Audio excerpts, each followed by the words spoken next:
Friends, last lecture में हमने chapter number 3 trigonometry second इस चैप्टर के कुछ फॉर्मूले प्रूव किए थे जो मैंने यहाँ पे लिखे हैं।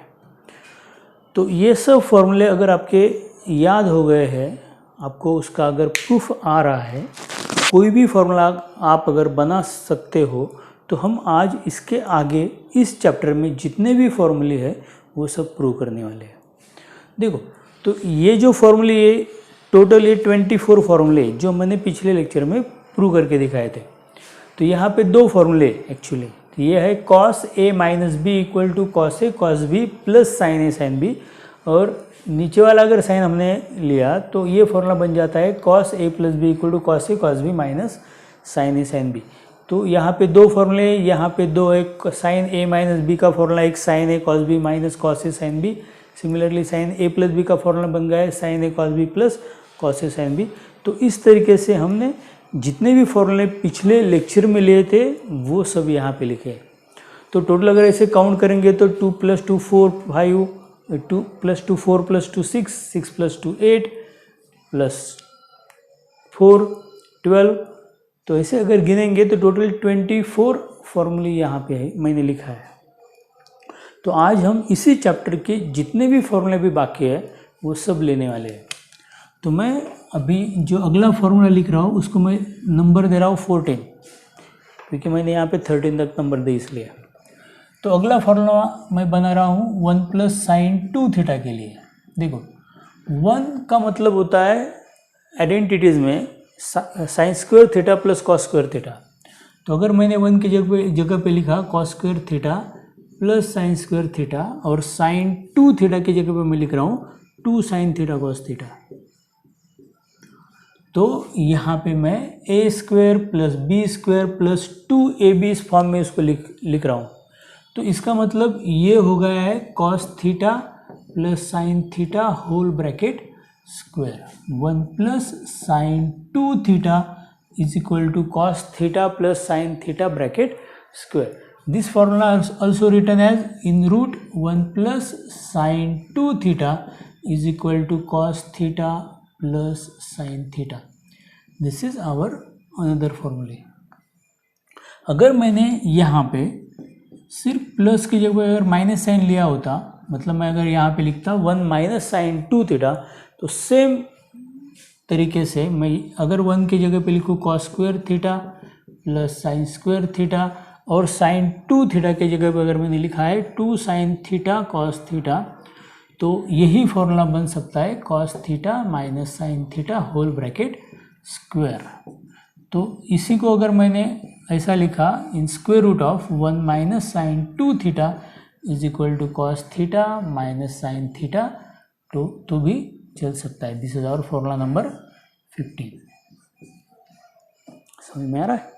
अभी मैं क्या करूँगा, देखो, इफ वी रिप्लेस, तो मैं क्या करूँगा, if we replace 2 theta by theta, मैं रिप्लेस करूँगा 2 थीटा को अगर थीटा से, and theta by theta by 2, और मैं क्या करूँगा, थीटा को रिप्लेस कर रहा हूँ थीटा बाय 2 से, मतलब मैं हर एंगल को उसका आधा बना रहा हूँ।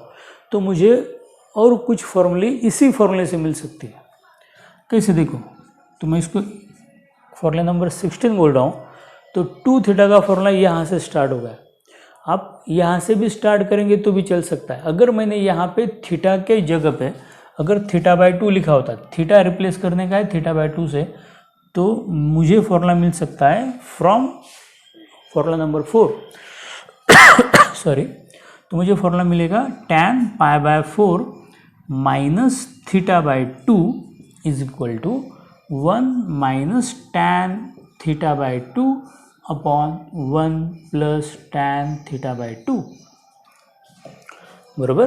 तो मैंने क्या किया, सिर्फ उस फॉर्मूले में थीटा की जगह पे थीटा बाय 2 लिखा है बस, तो मुझे एक फॉर्मूला मिल गया। अगर मैंने यहाँ पे प्लस भी लिया होता tan π/4 प्लस थीटा बाय 2, तो मुझे फॉर्मूला मिलेगा यहाँ पे 1 + tan theta by 2 upon 1 - tan theta by two similarly is equal to cos theta by two minus sine theta by two divide by cos theta by two plus sine theta by two.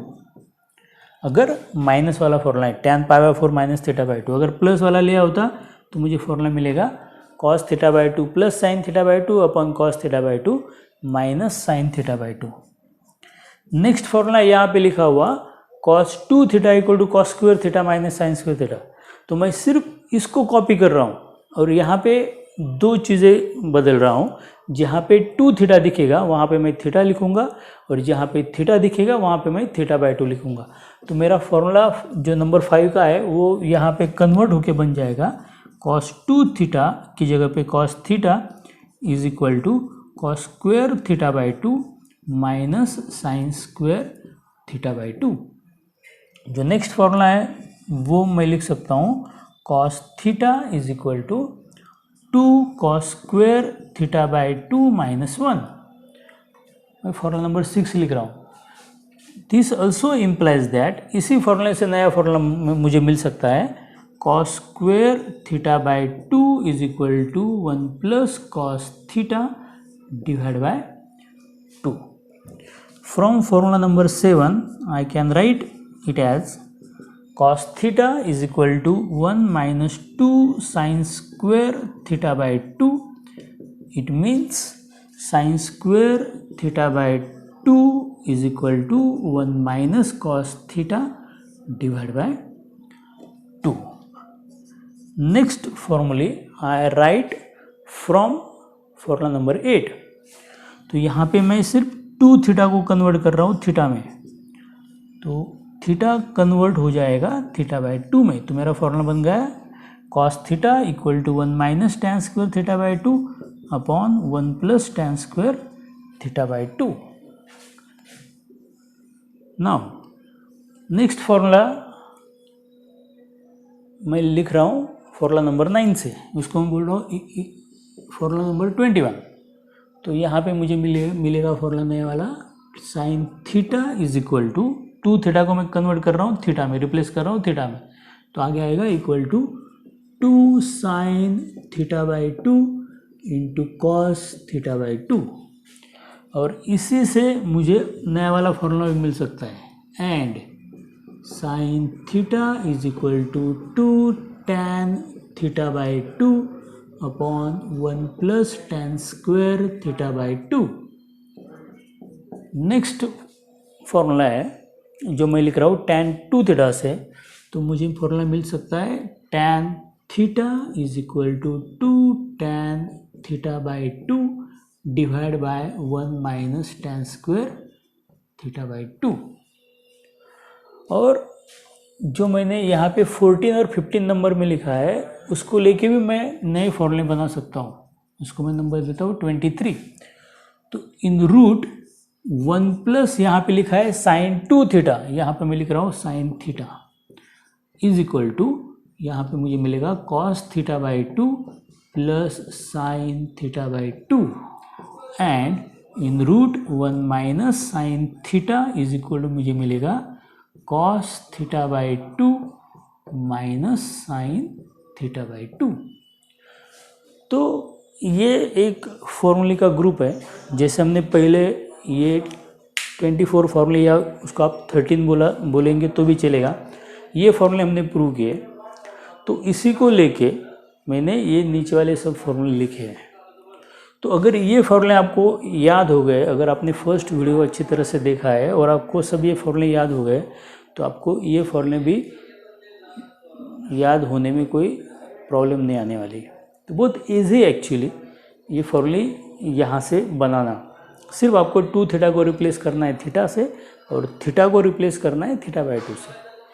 तो this फॉर्मूले is called half angle फॉर्मूले। इसको बोला जाता है half angle फॉर्मूले। जो यहाँ पे मैंने स्टार्ट किया है ये, इसको बोलते हैं हाफ एंगल फॉर्मूले। तो इसके लिए आपको कुछ एक्स्ट्रा एफर्ट नहीं लेना है, आपको सिर्फ इतने फॉर्मूले को ही कन्वर्ट करना है। और अगर ये समझ में आ गया तो मैं भी इसको रब करने वाला हूँ। अगर आपको यहाँ तक सब फॉर्मूले समझ में आ गई है तो अभी मैं क्या करूँगा, सबको रब करता हूँ। तो मैं फिर अगली फॉर्मूले लिखता हूँ। तो अगर आपको इतनी फॉर्मूले याद है तो आपको मोर देन 50% चैप्टर में कोई अड़चन नहीं आने वाली और बहुत इजी आपको वो सम सॉल्व करने इजी जाएंगे बहुत। तो नेक्स्ट जो फॉर्मूले है, इसको मैं फॉर्मूला नंबर 24 बोल रहा हूँ, वो बनती है अपनी पहले ही फॉर्मूले से। हमने फर्स्ट जो फॉर्मूले प्रूव किए थे, हमने प्रूव किया था cos a माइनस बी का फॉर्मूला। जो फॉर्मूला था मेरा cos a cos b plus sin a sin b, और सेकंड वाला फॉर्मूला था उसके बाद हमने प्रूव किया था cos a plus B equal to cos a cos b minus sin a sin b। तो इन दो फॉर्मूले में अगर मैंने a प्लस b के लिए c लेटर यूज़ किया, if put a plus B equal to c and a minus b equal to d, तो मैंने a प्लस बी के लिए c लेटर यूज़ किया, a माइनस बी के लिए d लेटर यूज़ किया, और अगर मैं दोनों की एडिशन कर रहा हूँ, दोनों की मैंने क्या किया, एडिशन करने के बाद b और माइनस बी कट हो जाएगा, तो यहाँ पे आएगा twice a equal to c plus d. तो मुझे यहाँ से मिलेगा twice a equal to c plus d. That means मेरी a की वैल्यू मिल गई c प्लस डी अपॉन 2। अगर मैंने a प्लस बी को c बोला है और a माइनस बी के लिए d लेटर यूज़ किया है तो सिमिलरली अगर दोनों का मैंने सब्ट्रैक्शन किया होता c और d के बीच में, तो यहाँ पे a की टर्म कैंसिल हो जाएगी और यहाँ पे b प्लस बी मिलेगा 2b मेरा आएगा c minus D. That means b की वैल्यू मुझे मिल गई c माइनस डी अपॉन 2। तो मेरे पास अभी c लेटर है, d लेटर है, फिर उसके बाद a की वैल्यू c और d में है, b की वैल्यू भी c और d में मुझे मिल गई। अभी मैं क्या करूँगा, इन दो इक्वेशन की एडिशन करने वाला हूँ। नाउ देखो, इसका लेफ्ट हैंड साइड है cos a माइनस बी और इसका लेफ्ट हैंड साइड है cos a प्लस बी, दोनों की मैंने किया एडिशन। तो यहाँ पे अगर एडिशन कर रहे हैं तो राइट हैंड साइड में भी मुझे एडिशन करनी पड़ेगी। तो अगर मैं यहाँ इन दोनों की एडिशन करूँगा राइट हैंड साइड की, तो यहाँ पे sin a sin b वाली टर्म कैंसिल हो जाएगी और यहाँ पे बचेगा cos a cos b plus cos a cos b। That means 2 cos a cos b। तो यहाँ पे मुझे cos a minus B plus cos a plus B equal मिल गया 2 cos a cos b।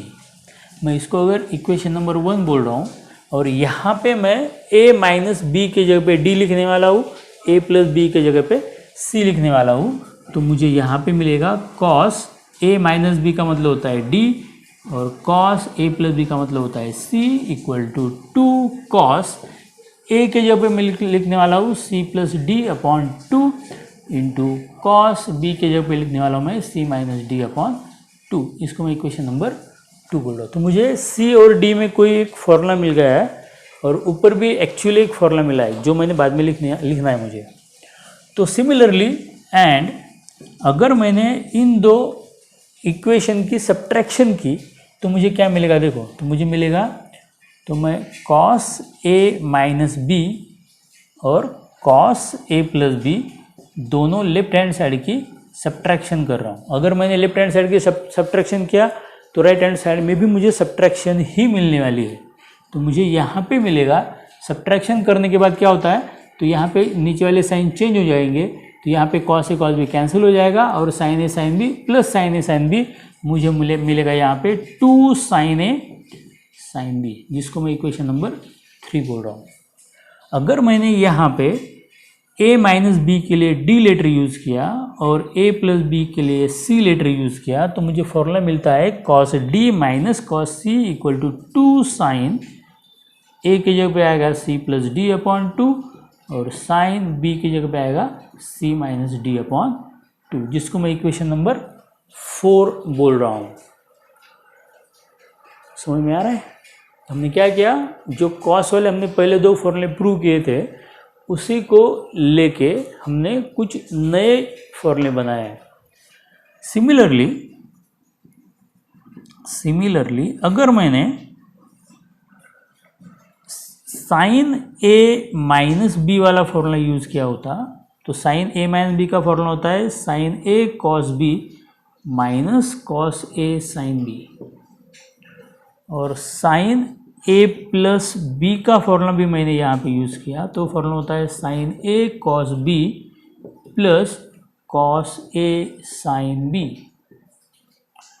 तो इन दो फॉर्मूले में मैंने सेम टेक्निक यूज़ किया। अगर मैंने दोनों की addition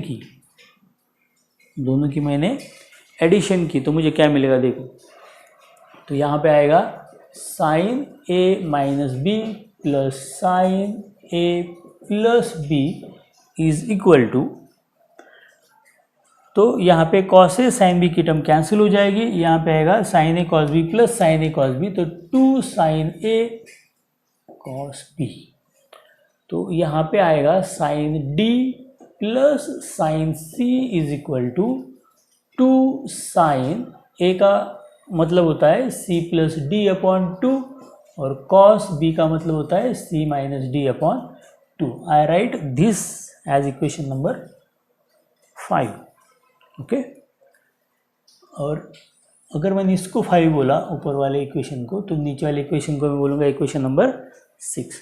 similarly if I subtract this two equations, तो सब्ट्रैक्शन करते समय मैं सिर्फ क्या करूँगा, अभी साइन ए प्लस बी की टर्म पहले लेता हूँ, तो sign a plus B minus sign a minus B करेंगे, तो इन दोनों की जब सब्ट्रैक्शन होगी तो साइन ए कॉस बी की टर्म कैंसिल हो जाएगी और ये माइनस की जगह प्लस साइन आएगी और दोनों की एडिशन होगी cos a sine b plus cos a sine b equal to 2 cos a sine B.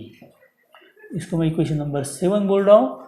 और अगर यहाँ पे मैंने a प्लस बी के लिए c लेटर यूज़ किया और a माइनस बी के लिए d लेटर यूज़ किया तो मुझे मिलेगा 2 कॉस a मतलब c प्लस डी अपॉन 2 और साइन b का मतलब होता है c माइनस डी अपॉन 2। तो मुझे ये 4 और 4 टोटल 8 फॉर्मूले मुझे इस पे मिलने वाली है। तो अगर आप केयरफुली चेक करेंगे तो देखो, तो मुझे कौन कौन सी फॉर्मूले यहाँ पे मिली है तो चेक करो। तो मैं 2 ग्रुप में उनको लिखने वाला हूँ। तो पहली 4 फॉर्मूले सी और डी के, तो अगर मैंने फॉर्मूला नंबर 2 अच्छी तरह से देखा, तो अगर मैंने इसको ऐसा लिखा तो कॉस सी प्लस कॉस डी, देखो कॉस सी प्लस कॉस डी, एडिशन में कम्यूटेटर लॉ सेटिस्फाई होता है, cos C plus cos D equal to 2 cos C plus D upon 2 cos C minus D upon 2, ये मेरा फॉर्मूला बन गया। Similarly in C and D ये भी एक फॉर्मूला बना है। तो यहाँ पे मैंने लिखा है cos d minus cos c equal to 2 sine C plus D upon 2 sine C minus D upon 2। अगर मैंने हर टर्म को माइनस साइन से मल्टीप्लाई किया तो यही फॉर्मूला मैं ऐसा लिख सकता हूँ, formula number 2 cos C minus cos d is equal to, यहाँ पे अगर माइनस साइन से मल्टीप्लाई करेंगे तो दोनों के साइन चेंज हो जाएंगे, यहाँ पे क्या होगा सिर्फ माइनस साइन बाहर आएगा, तो उसका फॉर्मूला आएगा -2 साइन सी plus D upon 2 into sine सी माइनस डी अपॉन 2। तो अगला सी और डी में फॉर्मूला है फॉर्मूला नंबर 6। तो अगर इसको मैंने sine C plus sine d equal to, इसको मैं कैसे लिख रहा हूँ अभी, sine C plus sine d equal to 2 sine C plus D upon 2 into cos C minus D upon 2। Formula number 8 से मुझे और एक फॉर्मूला मिल सकता है, sine C minus sine d is equal to 2 cos C plus D upon 2 into sine C minus D upon 2। समझ में आ रहा है? तो ये फॉर्मूला मैंने बनाया from 2, 4, 6 and 8। Number 2, number 4, number 6, number 8, जिनमें सी और डी लेटर यूज किया था। तो सिमिलरली अगर मैंने इक्वेशन 1, 3, 5 और 7 चेक किया तो मुझे और 4 फॉर्मूले मिल सकती है इन ए एंड बी। देखो ये जो फॉर्मूला है cos a minus B plus cos a plus B equal to 2 cos a cos b, यहाँ पे मैं सिर्फ साइड चेंज करने वाला हूँ। अगर मैंने साइड चेंज किया तो मुझे यहाँ पे मिलेगा 2 cos a cos b। देखो मैंने क्या किया, सिर्फ साइड चेंज किया। तो मैंने ये जो राइट हैंड साइड है वो लेफ्ट में लिखी और लेफ्ट की साइड में राइट में लिखने वाला हूँ। तो यहाँ पे cos a minus B plus cos a plus b है। इसको अगर मैंने ऐसे लिखा equal to cos a plus b plus cos a minus b तो भी चलने वाला है, बरोबर। तो similarly from formula number 3, equation 3, तो यहाँ पे मुझे यहाँ पे मिल रहा है 2 sin a sin b equal to 2 sin a sin b equal to cos a minus b minus cos a plus b। तो फ्रॉम 5 से मुझे, अगर मैंने ये राइट हैंड साइड लेफ्ट को लिखा तो मुझे मिलेगा 2 sin a cos b is equal to sin a plus b plus sin a minus b। तो एडिशन में पहले अगर हमने a प्लस बी वाली टर्म लिखी तो भी चलने वाला है। तो फॉर्मूला नंबर 7 से मुझे मिलेगा 2 cos a sin b equal to sin a plus b minus sin a minus b। तो ये अगली 8 फॉर्मूले है। तो वो 23 या हाँ 23 और ये 8, तो टोटल इतने फॉर्मूले इस चैप्टर में है। अगर आपको सब फॉर्मूले पता है, क्योंकि बेस जो है इस चैप्टर का ट्रिग्नोमेट्री का वो सिर्फ फॉर्मूले रहता है। अगर आपको फॉर्मूले पता है, आपको सब फॉर्मूले याद है, तो आप कोई भी एग्जांपल सॉल्व कर सकते हो। क्योंकि एग्जांपल सॉल्व करने के लिए आपको फॉर्मूले याद होना ज़रूरी है। अगर आप सिर्फ रट्टा मारेंगे, आप सिर्फ फॉर्मूले याद करेंगे, तो हो सकता है कुछ दिन के बाद आप सब भूल जाएंगे। तो इसलिए आपको उसका प्रूफ पता होना चाहिए, वो फॉर्मूले कैसे बने, कहाँ से बने, किस फॉर्मूले को लेके बने। क्योंकि नए नए फॉर्मूले जब बनते हैं तो पिछले जो हमने फॉर्मूले प्रूव किए होते हैं उसी को लेके हम नए फॉर्मूले बनाते हैं। तो अगर आपको वो रिलेशन पता है, वो कंसेप्ट पता है, कहाँ से वो फॉर्मूला बना है, तो शायद आप कभी उस फॉर्मूले को भूलेंगे नहीं। अगर आप फॉर्मूले को भूलते नहीं हो तो फिर अगला काम चालू होता है। क्योंकि जब हम अभी इसके अगले लेक्चर में हम एक्सरसाइज सॉल्व करने वाले हैं, इस चैप्टर में जो एक्सरसाइज है तो उसको हम सॉल्व करने वाले हैं। तो एक्सरसाइज सॉल्व करते समय आपको कहाँ पे भी, मतलब कोई भी एग्जांपल में ये सब फॉर्मूले में से कोई भी फॉर्मूला लग सकता है। अगर आपका सब फॉर्मूले याद है तो बहुत ईजी जाएगा सॉल्व करना, अगर याद नहीं है तो मुश्किल आ सकती है। और एक मैं स्टेटमेंट बोलने के बाद ये वीडियो ख़त्म करने वाला हूँ कि जब हम 12 में जाएंगे, 11 के बाद जब 12 का सिलेबस हम पढ़ते हैं, तो मैथ 2 खास करके मैथ 2 में derivative, integration, definite integral, application of derivative, application of integration, उस सब चैप्टर्स में आपको ट्रिग्नोमेट्री के जितने फॉर्मूले हमने 11 में देखे उतने ही फॉर्मूले लगते हैं। हम ट्रिग्नोमेट्री का 12 में जाने के बाद कोई भी नया वाला फॉर्मूला नहीं सीखते। तो अगर ये फॉर्मूले आपको नहीं आते हैं, इसमें अगर आपको कोई प्रॉब्लम आता है तो आपको आगे जाके 12 में भी कन्फ्यूजन हो सकता है। तो आप सब फॉर्मूले अच्छी तरह से करो। कोई भी फॉर्मूले में कोई डाउट है तो चेक करो। हर फॉर्मूला आपको ओरली आना चाहिए विदाउट यूजिंग द पेज। तो आपके पास कोई अगर कागज़ नहीं है फिर भी आपको अगर सब फॉर्मूले आते, सिर्फ देखने के बाद आपको फॉर्मूला समझ में आता है, तो मैथ्स का ये जो पार्ट है ट्रिग्नोमेट्री का, it is very very simple, जिसके बारे में हम अगले लेक्चर से बात करने वाले हैं। अगले लेक्चर में हम इसका जो पहला एक्सरसाइज है 3rd चैप्टर का 3.1 उसकी बात करेंगे, उसको सॉल्व करेंगे। तो उसमें इस फॉर्मूले की हमको ज़रूरत पड़ने वाली है, सब फॉर्मूले की। हो सकता है कि ये फॉर्मूला भी मैं उस चैप्टर में उस एक्सरसाइज में यूज करूँ, तो इसलिए आपको सब फॉर्मूले याद होने चाहिए। I hope you understand everything I told you today. Bye.